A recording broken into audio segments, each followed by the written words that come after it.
ఓం సాయిరామ్. బాబా భక్తులందరికీ నమస్కారం అండి. మన బాబా గారి దయ వల్ల మనందరం బాగుండాలి, సంతోషంగా ఉండాలని కోరుకుంటున్నాను ఫ్రెండ్స్. ఇక ఈరోజు మన బాబా గారు ఒక మంచి సందేశాన్ని అయితే మన ముందుకైతే తీసుకువచ్చారండి. ఆ సందేశం ఏమిటంటే, ఈ వీడియో మీరు ఫస్ట్ టైం చూస్తుంటే ప్లీజ్ లైక్ చేయండి, షేర్ చేయండి, సబ్స్క్రైబ్ చేయండి ఫ్రెండ్స్.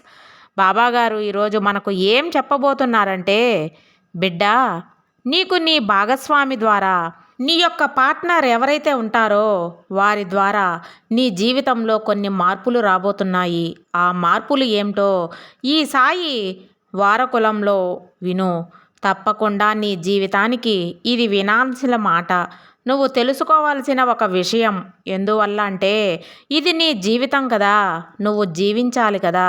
నీ జీవితంలో ఎలా ఉండాలి, ఏం జరుగుతుంది, ఎవరి వల్ల ఎలాంటి ఆపద రాబోతుంది, ఎలాంటి సంతోషం రాబోతుంది, ఎలాంటి మార్పు రాబోతుంది, అందుకు వాళ్ళు ఏం చేస్తున్నారో దానికి కళ, నష్టం నాకేంటి, ఇవన్నీ కూడా తెలుసుకోవాల్సిన అవసరం నీకు ఎంతో ఉంది. ఆ అవసరం నీకుంది కాబట్టే ముఖ్యంగా ఈ విషయం నీకు చెబుతున్నాను, విను. తప్పకుండా నువ్వు విను బిడ్డ. అప్పుడే నీ జీవితంలో ఎలాంటి మార్పులు రాబోతున్నాయి అని తెలుస్తుంది. నీ భాగస్వామి ద్వారా నీకు జీవితంలో సంతోషం వస్తుందా, బాధ వస్తుందా, దుఃఖం వస్తుందా, ఏం మార్పు వస్తుంది, ఏం చెప్పబోతున్నారు బాబా అని నువ్వు ఆతృతగా, ఆశ్చర్యంగా, ఎంతో గందరగోళంతో ఉన్నావు. భయంతో కూడా ఉంటున్నావు. అలాంటి భయాలు ఏమీ పెట్టుకోవాల్సిన అవసరం లేదు. దిగులేమీ అవసరం వద్దు. అలా అని ఆనందపడవలసిన అవసరమూ లేదు. ఎందుకో తెలుసా? ఆనందం పడాలి అంటే నీకు ఏం జరుగుతుంది అని తెలియాలి. బాబా అయితే నాకు కష్టం వస్తుందా అని వెంటనే నువ్వు దిగులు పడవద్దు బిడ్డా. నిదానంగా కొంచెం సమయం కేటాయించి నీ జీవితం కోసం ఈ సాయి ఏం చెప్తున్నాడో నువ్వు విన్నప్పుడు తప్పకుండా నీకు మంచే జరుగుతుంది. అది ఏంటో చూడు. ఇప్పటి వరకు నీ భాగస్వామికి ఎలా ఉన్నా సరే, ఇక రాబోయే కాలంలో నీ భాగస్వామిని ద్వారా నీకు ఎన్నో సుఖాలు, సంతోషాలు అనే మార్పులు కలుగుతాయి. నీ జీవితమే ఒక కొత్తగా మారుతుంది. నువ్వు ఆనందం పడేలా జీవిస్తావు. ఇంతవరకు నీ భర్త తాగుబోతు అయినా, తిరుగుబోతు అయినా, ఏ పనికి పోకుండా ఉన్నా, అలాగే నిన్ను ఎక్కువ మాటలతో, చేతలతో బాధ పెడుతున్నా, ఎక్కువ అనవసరమైన మాటలతో నీ మనసు గాయపరుస్తూ ఆ బాధలన్నీ తొలగిపోతాయి. ఇక నువ్వు అర్థం చేసుకుని నీ యొక్క జీవితం అద్భుతంగా ఉండబోతుంది. నిన్ను, నీ కష్టాన్ని, నీ ఓపికని, నీ యొక్క మంచితనాన్ని, నీ ఆప్యాయతని, నీ యొక్క బంధం విలువనే తెలుసుకొని నీ భర్త మారబోతున్నాడు. నిన్ను ఆప్యాయంగా చూసుకోబోతున్నాడు. అది ఆడవారైనా మగవారైనా సరే, భర్తకు భార్య ఎంత ముఖ్యమో అలాగే భార్యకు భర్త కూడా ముఖ్యం. ఒకరినొకరు ఇద్దరు అన్యోన్యంగా ఉంటేనే ఆ కుటుంబం సంతోషంగా ఉంటుంది. భర్త బాగా చూసుకోలేదని దిగులు పడవలసిన వాళ్ళు ఎంతోమంది ఉన్నారు. అలాంటి దిగులంతా కూడా దూరం చేసుకొని ఇక మీ జీవితంలో అద్భుతమైన మార్పు, ముఖ్యంగా మీ భర్తలో ఎంతగానో మార్పు అనేది వస్తుంది తల్లి. ఒకవేళ భార్య ఎంతగానో గయ్యాలి అయినా, చీటికి మాటికి గొడవ పెట్టుకుంటూ ఇంటికి వచ్చేసరికి మనశ్శాంతి లేకుండా ఎలాంటి చీకాకులు, ఊరికే చింతలు, అలాగే గొడవలు, తగాదాలు, ఇంట్లోకి రావాలనంటేనే భయపడే భర్తలు కూడా చాలామందే ఉన్నారు. అలాంటి భర్తలకు కూడా మంచి కాలం రాబోతుంది. మీ యొక్క మంచితనం, భర్త యొక్క ఆప్యాయత, భర్త యొక్క కష్టం, కుటుంబం యొక్క విలువ ఎలా ఉంటే, ఇంత మంచిగా ఉంటేనే కదా మన కుటుంబం బాగుంటుంది అని తెలుసుకొని మీ భార్య తప్పకుండా మారి మీకు ఇక ఆనందమైన జీవితం ఉంటుంది. ఇప్పటి వరకు నీ జీవితాలు ఒక లెక్క, ఇక మీ జీవితాలు మరొక లెక్క. మీ భాగస్వామి వల్ల తప్పకుండా మీకు మంచి అభివృద్ధి కలుగుతుంది. మీరు చేయవలసిన పనులు తప్పకుండా చేసే అడ్డంకులు ఉన్నా నీ భాగస్వామిని అందులో సహాయంగానే చేయూతగా ఉంటారు. అంతేకాకుండా మీ భాగస్వామి ద్వారా మీకు మంచి పేరు విలువ, గౌరవం, ప్రేమ అన్నీ దొరుకుతాయి. ఇంతవరకు లేని ఆ ప్రేమ చూసి మీకు మీరే ఆశ్చర్యపోతారు. ఇంత సంతోషాన్ని ఇచ్చిన మీ భర్తని మీరు ఎంతగానో అభిమానిస్తారు. మీకు గౌరవం ఇస్తుంది. మీ భార్యని ఎంతగా ప్రేమగా చూసుకుంటారో ఇదే కదా జీవితం. ఇదే కదా సంతోషం. ఒక కుటుంబంలో భార్యాభర్తలు భాగస్వాములు ఇద్దరూ అన్యోన్యంగా ఆప్యాయతగా సర్దుకొని పోతూ సమన్వయంగా ఉంటేనే ఆ కుటుంబం కలకాలం సంతోషంగా ఉంటుంది. ఎందువలనంటే ఆ భార్యాభర్తలను అనే కుటుంబం ఆనందం మళ్ళీ నిన్ను చుట్టుముడుతుంది.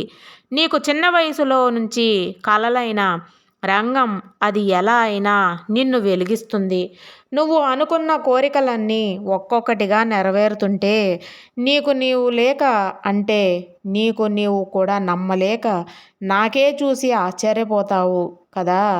అప్పుడు నీ కళ్ళల్లో కన్నీరు ఉంటుంది, కానీ అది బాధ కోసం కాదు, అది సంతోషం కోసం. ఎంతకాలం అయిపోయింది కదా నీవు ఆనందంగా నవ్వి. ఇప్పుడు నీ ముఖంలో మళ్ళీ ఆ చిరునవ్వు తప్పకుండా కనిపించబోతుంది. నువ్వు నా కోసం వేచి చూస్తావు కాబట్టి ఇప్పుడు నేనే నీ కోసం నీ జీవితాన్ని వెలిగించబోతున్నాను. నువ్వు అనుకున్న ఆశయాలన్నీ నెరవేరి నిజంగా నువ్వు చాలా సంతోషంగా ఉంటావు. నన్ను నమ్ము. ఇప్పటిదాకా ఎప్పుడూ లేని జీవితం నీ హృదయం ఆనందంతో నిండిపోతుంది. ఇది నీ బాబా మాటగా గుర్తుంచుకో. నిన్ను నీవు మర్చిపోయినా నిన్ను ఎప్పుడూ నేను మర్చిపోలేను.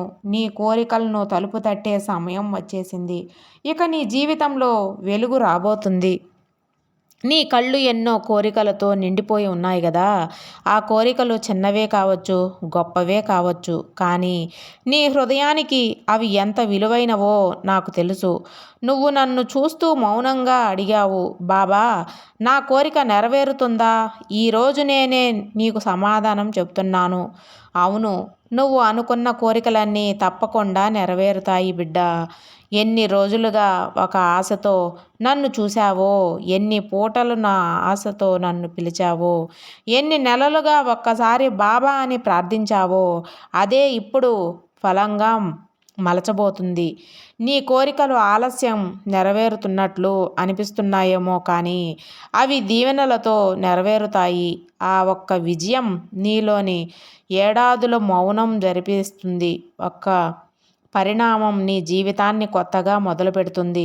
నువ్వు ఎదురు చూసిన ఉద్యోగం, కోరుకున్న ఆరోగ్యం, తిరిగి రావాలంటున్న ప్రేమ, నీ పిల్లల భవిష్యత్తు ఇవన్నీ తరిగిపోతున్నట్లు నీకు అనిపించవచ్చు, కానీ నా చేతిలో ఆలస్యం ఉంటే అసలు ఉండదు. నీవు నన్ను మర్చిపోతున్నా నేను ఎప్పుడూ నీ వెనకనే ఉంటాను.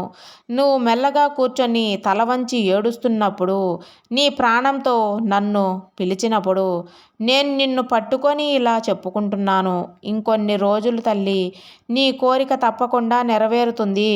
నువ్వు వెంటనే నవ్వుతావు. నువ్వు నన్ను చూస్తూ చెబుతూ ఉంటావు కదా, బాబా నా హృదయం ఎప్పుడూ కూడా చాలా కాలంగా ఏడుస్తుంది. నాకు కొంచెం ఆనందం కావాలి. నీ ఆత్మ మాట విన్నను. నన్ను నువ్వు కోరిన ఆనందాన్ని నేనే నీ దారి ద్వారా నీ దగ్గరకు తీసుకొని వస్తున్నాను. ఇప్పుడు దేనికైనా నువ్వు భయపడవద్దు. నీ వంతు వచ్చింది కాబట్టి నువ్వు నిలబడే సమయం వచ్చింది. నీవు నమ్మి దైవం నిన్ను విడిచిపెట్టినప్పుడు నీ నమ్మకం నీ విజయానికి వేదిక అవుతుందని గుర్తుపెట్టుకో. నీ కోరికలన్నీ ఒక్కొక్కటిగా ఎలా నెరవేరుతున్నాయో తప్పకుండా చూడు. ఆ విజయం నిన్ను తాకినప్పుడు నువ్వు తప్పకుండా ఏడుస్తావు, కానీ అప్పుడు అది సంతోషం కన్నీరని పెట్టుకో. నీ హృదయంలో మిగిలిపోయిన ఆ చిన్న కోరిక, నన్ను ఎవరో గుర్తించాలి, అదే ఇప్పుడు నిజమవుతుంది. నీవు నవ్వుతూ నన్ను చూసి ఇలా చెప్తావు, బాబా నేను నమ్మిన నువ్వు నా జీవితాన్ని మార్చేశావు. ఇది నాకు చాలు. నీ సంతోషమే నాకు గర్వం. నీ విజయమే నాకు ప్రసాదం. నీ చిరునవ్వే నాకు భక్తి తల్లి. నువ్వు అనుకున్న కోరికలన్నీ తప్పకుండా నెరవేరుతాయి. నీ జీవితం నెరవేర్చిన కలతో నిండిపోతుంది. నువ్వు నమ్ముతావు కాబట్టి ఎంతకాలం ఏడ్చావో అంతకన్నా ఎక్కువగా నవ్వుతావు. సంతోషంగా నీ జీవితాన్ని నువ్వు గడుపుతావు. ఎప్పుడూ కూడా ఈ బాబా నీకు తోడున్నాడు అనేటువంటి విషయాన్ని మాత్రం ఎట్టి పరిస్థితుల్లో మర్చిపోవద్దు. ఈ బాబా నిన్ను ఎప్పుడూ కూడా ఒంటరి చేయలేదు. ఎప్పుడూ నీతోనే, ఎప్పుడూ కూడా నీ వెంటే ఉండి నిన్ను ఆనందంగా చూసేది కేవలం నీ బాబా మాత్రమే అని గుర్తుపెట్టుకో. సర్వేజన సుఖినో భవంతు. జై సాయిరామ్.